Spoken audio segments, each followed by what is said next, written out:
chemical properties of group 13 elements.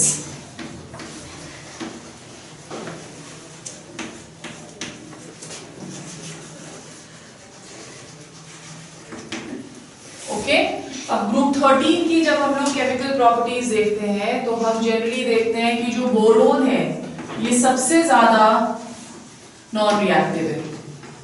The non reactivity of boron is due to its high ionization energy, right. क्योंकि इसकी ionisation energy जो है वो बहुत ही ज्यादा है, उसकी वजह से इलेक्ट्रॉन्स हमने ऑलरेडी कर लिया कि वो लूज नहीं करता, तो इसलिए इसकी रिएक्टिविटी कम है. बट जैसे जैसे हम डाउन द ग्रुप जाते हैं रिएक्टिविटी इंक्रीज होती रहती है. तो मतलब बोरोन की रिएक्टिविटी जो है that is going to be least, फिर एल्यूमिनियम, फिर गैलियम, फिर इंडियम एंड फिर हेलियम. ठीक है, और गैलियम के बीच ऑलमोस्ट सेम केमिकल रिएक्टिविटी में कोई ज्यादा डिफरेंस नहीं रहता, राइट. तो साइज भी बड़ा हो रहा है ना, क्योंकि गैलियम का वो 135 और 142 hardly any difference in size. तो ज्यादा कोई भी हम लोग उसको डिमार्केशन नहीं कर सकते कि दोनों में से ज्यादा रिएक्टिव कौन सा है. एल्यूमिनियम जो है सिर्फ उस वजह से ही उसकी रिएक्टिविटी कम नहीं है, बट एक और रीजन है कि एल्यूमिनियम जब भी रिएक्ट करता है तो उसके ऊपर एक oxide layer is formed over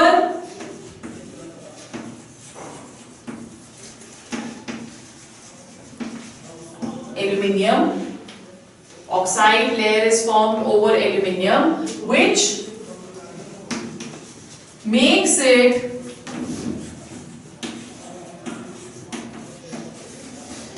non-reactive due to this protection. ठीक है, इनिशियली जैसे ही हम रिएक्शन शुरू करते हैं तो एल्यूमिनियम अच्छा खासा रिएक्टिव होता है, पर थोड़ी देर के बाद हम देखते हैं कि एल्यूमिनियम की रिएक्टिविटी बंद हो जाती है. दैट इज बिकॉज एक उसके ऊपर ऑक्साइड की लेयर आ जाती है और वो ऑक्साइड की लेयर एक प्रोटेक्शन की तरह काम करती है और एल्यूमिनियम को फर्दर रिएक्ट करने से बाहर रखती है, उसको और रिएक्ट नहीं होने देती. अदरवाइज जो रिएक्टिविटी है that will keep on decreasing down the group. ठीक है, सो ये हमारा फर्स्ट पॉइंट ये आ गया. सेकंड पॉइंट ये आ गया. थर्ड पॉइंट इज दैट जितने भी इसके कंपाउंड्स हैं ग्रुप 13 के, they mostly behave as Lewis bases, sorry Lewis acids. Mostly behave as Lewis acids. क्यों एज लुईस एसिड्स ये बिहेव करेंगे? क्योंकि अगर सपोज हम कोई भी एक कंपाउंड ले रहे हैं बोरोन का BX3, सो आप देख रहे हो कि आउटरमोस्ट शेल में सिर्फ 6 इलेक्ट्रॉन्स हैं. इलेक्ट्रॉन डेफिशिएंट है.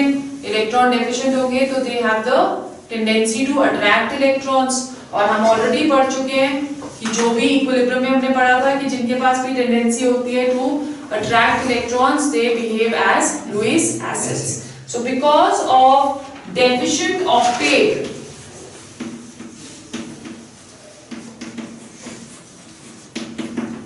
the compounds of group 13 behave as Lewis acids. As for example, we have BCl3. ठीक है, अगर ये अमोनिया के साथ रिएक्ट करेगा तो ये अपने लोन पेयर ऑफ इलेक्ट्रॉन्स इसको दे देता है और एक कोऑर्डिनेट बॉन्ड बना देता है NH3 और BCl3 के बीच.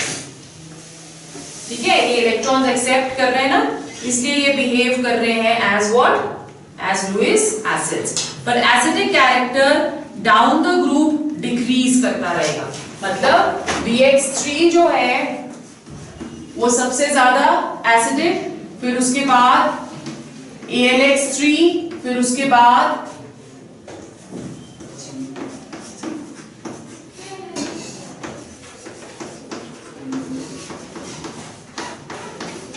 TLX3.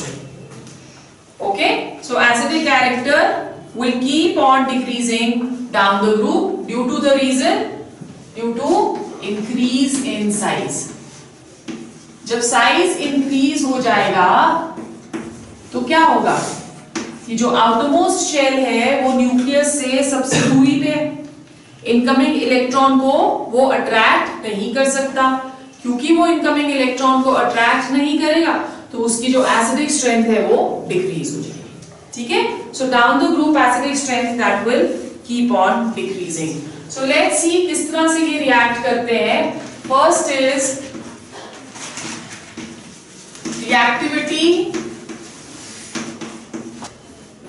Reactivity towards air. Air के साथ बोरोन जो है वो अनरिएक्टिव है।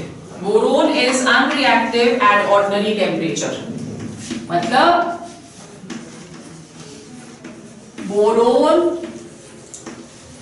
Does not react at ordinary temperatures due to small size and high ionisation energies. ठीक है।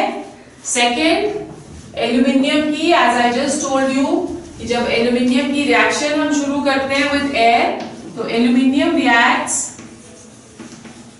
Eight normal temperature, but with time it forms a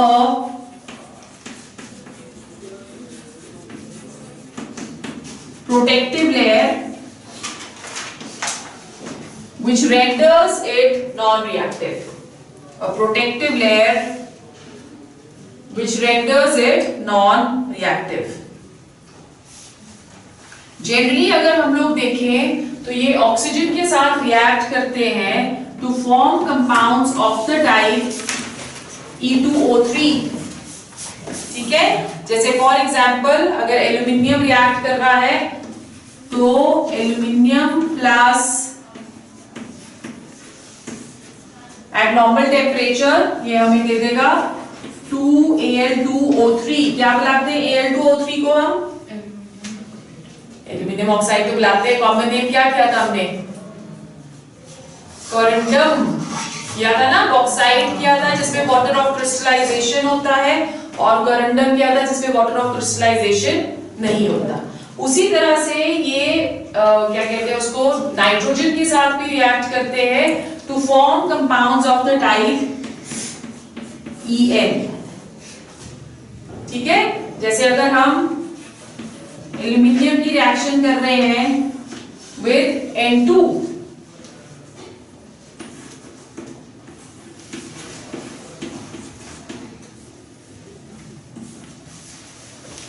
तो ये एल्यूमिनियम नाइट्राइड बना देता है। ठीक है, क्लियर हो गया? क्या हम इसको नॉर्मली भी लिख सकते हैं? इस तरह से भी ये रिएक्शन की जा सकती है। स्टोइकियोमेट्री चेंज कर दो, it is one and the same thing. Stoichiometry अगर आप चेंज कर देते हो 3 से डिवाइड कर दो ना इसको। ठीक है, so this is going to give us aluminium nitride. Okay, अब इस पे जो what will happen to the acidic strength of the oxides, जब हम इसमें एसिडिक स्ट्रेंथ कर रहे हैं of oxides, then what will happen? Down the group metallic character increase कर रहा है। हमें पता है कि नॉन मेटालिक ऑक्साइड्स जो होते हैं वो एसिडिक होते हैं और मेटालिक ऑक्साइड्स जो होते हैं वो बेसिक होते हैं। तो इसमें सिर्फ बोरोन ही है जो नॉन मेटल है। ठीक है, एल्यूमिनियम जो है इट इज एम्फोटेरिक, तो बोरोन के जो ऑक्साइड्स होंगे वो एसिडिक होंगे, एल्यूमिनियम के जो ऑक्साइड्स होंगे वो एम्फोटेरिक होंगे और बाकी सबके ऑक्साइड्स बेसिक होंगे। ठीक है, so down the group the basic character of the oxides it is going to increase and acidic character of the oxides it is going to decrease. Right, the next is reactivity towards water. Second reaction, water के साथ react करके ये hydroxides बनाते हैं of the type EOH whole thrice. EOH whole thrice. Boron does not react with water.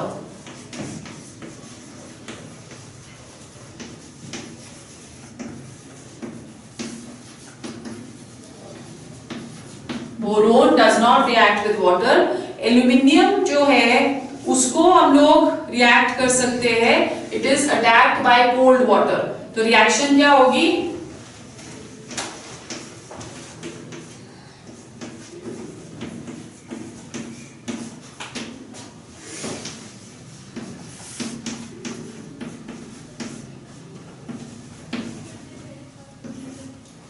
AlOH whole thrice.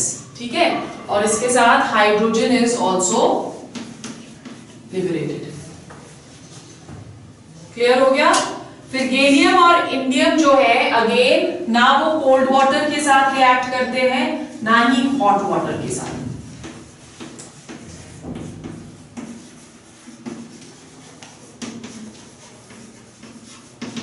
Do not react. Right. Thallium जो है थोड़ा सा ज्यादा रिएक्टिव है पर वो एक ऑक्साइड ही लेयर बना देता है अपने ऊपर. तो थोड़ी देर के बाद उसकी रिएक्टिविटी जो है वो खत्म हो जाती है. राइट. सो जो सिर्फ एक एलिमेंट इस ग्रुप का जो वाटर के साथ रिएक्ट कर रहा है दैट इज एल्यूमिनियम. थर्ड जो है third reactivity is towards acids and bases.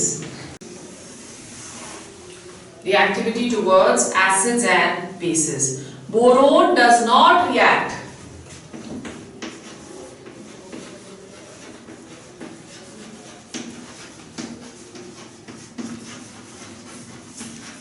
Boron does not react with acids and bases both. Moderate temperature पे नहीं react करेगा, पर strong acids के साथ वो react कर सकता है. जैसे हमने strong कोई भी acid ले ली H2SO4 और HNO3. तो अगर हम रेशियो ले रहे हैं 2:1 तो H2SO4 और HNO3 के साथ वो रिएक्ट कर सकता है at a little higher temperature. Aluminium दोनों के साथ रिएक्ट करता है. क्यों? Because aluminium is amphoteric in nature. तो एल्यूमिनियम जो है इसकी रिएक्शंस भी इंपॉर्टेंट है. मिनरल एसिड्स के साथ भी रिएक्ट करेगा. जैसे फॉर एग्जांपल HCl के साथ अगर रिएक्ट कर रहा है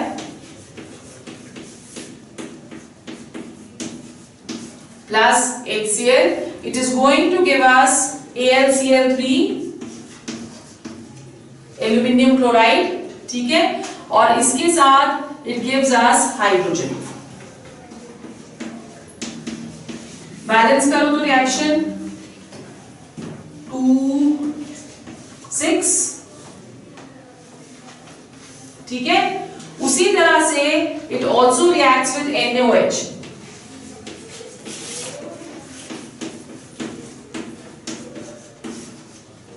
plus sodium hydroxide, and this reaction takes place in presence of water to give us sodium tetrahydroxoaluminate.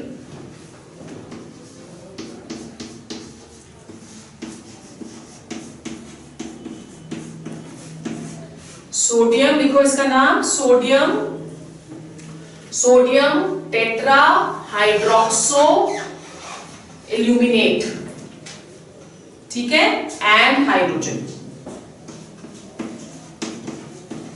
Balance करो रिएक्शन 2NaOH. ठीक है. सो ये एसिड और बेसिस दोनों के साथ रिएक्ट कर रहा है.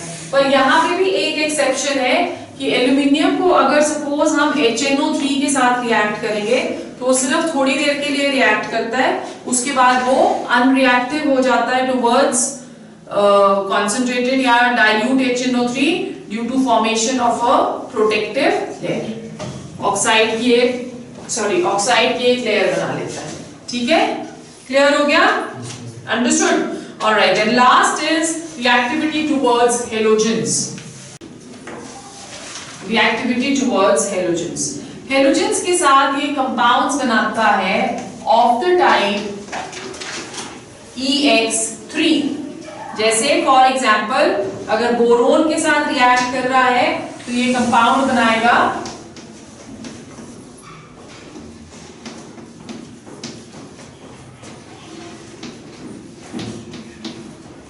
BX3, जहां पे X can be any halogen.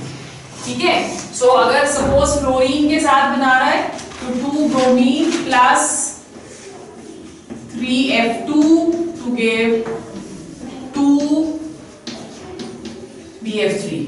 अगर एल्यूमिनियम के साथ बनाया है तो 2 aluminium plus 3Cl2 to give